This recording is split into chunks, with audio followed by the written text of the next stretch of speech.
नमस्कार welcome back to my channel guys this recipe dedicated to all my sweet viewers मु आज आपण मानक पई पोटल दहीर रेसिपी नहीं आसी होपफुली आपण माने या को एंजॉय करिवे तेबे चलंतु देखि नबा आज रो recipe then let's get started. सर्वप्रथमे एति पई मु किछि पोटल को ए बळी भाबे तार चोपा छडे नै छि एवं मझुरे ए बळी भाबे फाळ करि नै छि।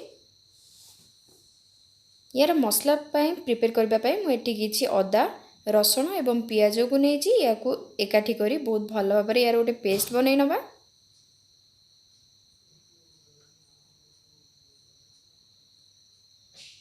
बर्तमान यार मसला पेस्ट प्रस्तुत हो सारी या साइड रखी नवा।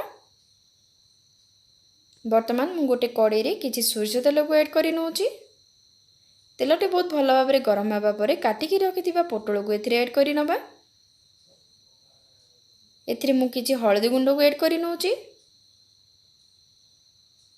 स्वाद अनुसार किछि लुण को ऐड करि नबा। पोटल को हळदी लुण सहित बहुत भल भाव गोळै नबा एवं या को बहुत भल भाव फ्राए करि नबा। यार लीड को कवर न करिके एई भଳି भाव या को एपट सेपट करिके बहुत भल से पोटल को फ्राए करि नबा। वर्तमान हमर पोटलटी बहुत भल भाव फ्राए हो सारी छि या को तेलरु बाहर करी साइड रे रखि नबा। वर्तमान सेम तेल रे सेम कड़े रे मु आउ किछि सोरष तेल को ऐड करि नउची। वर्तमान किछि जीरा को ऐड करि नउची, किछि गोटा मसला को ऐड करि नउची। एथिरे दालचीनी स्टार आउ मु किछि ग्रीन अलैचो को ऐड करि नउची।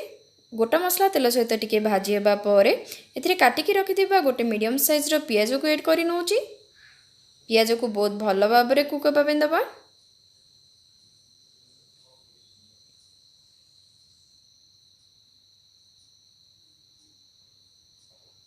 वर्तमान आमर पियाजटी बहुत भल भाव कुक हो सारी बाटिकी रखिथिबा मसला बटा को एथिरे ऐड करि नबा।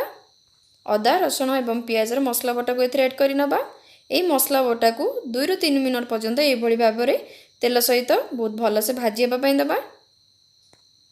एथिरे मु किछि हळदी गुंड, स्वाद अनुसार लंका गुंड, किछि गरम मसला, किछि जीरा पाउडर आ गोटे स्पून धनिया गुंड को एथिरे ऐड करि नउची एवं मसला सहित बहुत भल भाव गोळै नबा। एई सब मसला को बहुत भल भाव फ्राए करि नबा।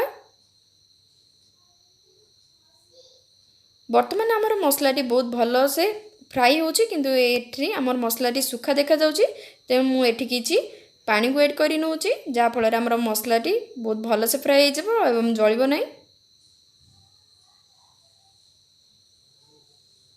वर्तमान आमर मसलाटी बहुत भल भाव कुक हो सारी छि। मु आधा बाउल हाफ बाउल मु गोटे दही को नहीं ए भଳି भाव पेस्ट बनै नै छि। यार लंच फ्री अछि। लो फ्लेम थिबा समय रे ए दही को ऐड करि नबा एवं मसला सहित ए दही को बहुत भल भाव गोळै नबा।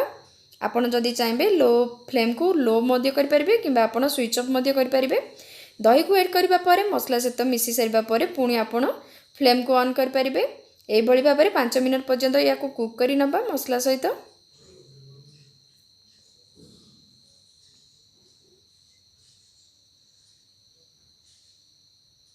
दही को मसला सहित कुक करबा भितरे आमर एई मसलार मिश्रणटी टिके ठीक ही आसुची एवं ऊपर अल्प किछि तेल मध्य फ्लोट होबा स्टार्ट हो जिवो। देखंतु वर्तमान आमर तेल मध्य फ्लोट होबा स्टार्ट हो सारी छि। वर्तमान भाजी की रखिथिबा पोटल को एथिरे ऐड करि नबा। एई दही मसला सहित बहुत भल भाबरे गोळै नबा। मसला सहित गोळिबा परे 10 मिनट पर्यंत ए भଳି भाबरे मसला सहित कुक होबा पई दबा पोटल को। देखंतु हमर पोटलटी मसला सहित बहुत भल भाबरे कुक हो सारी छि एवं गोटे कोट मध्ये आसी सारी छि मसलार। एथिरे किछि दरकार मुताबिक पानी को ऐड करि नबा।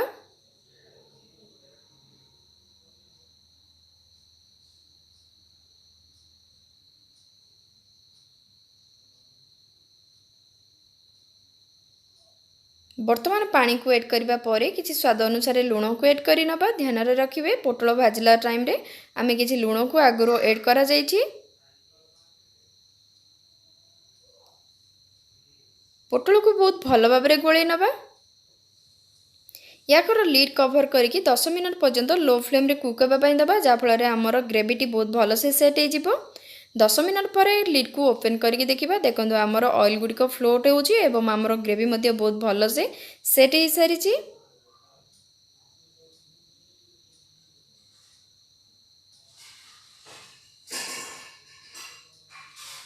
शेष में मुझे चिकेन मसला को ऐड कर नौची अल्प किसी चिकेन मसला को ऐड कर ना जहाँफल बहुत ही भल फ्लेवर आसो टेस्ट द्विगुण हो काटिकी रखिथिबा धनिया पत्र को ऐड कर नौची मसला गुंड एवं धनिया पत्र को बहुत भल भाव में करी सहित या बहुत भल से गोले नवा।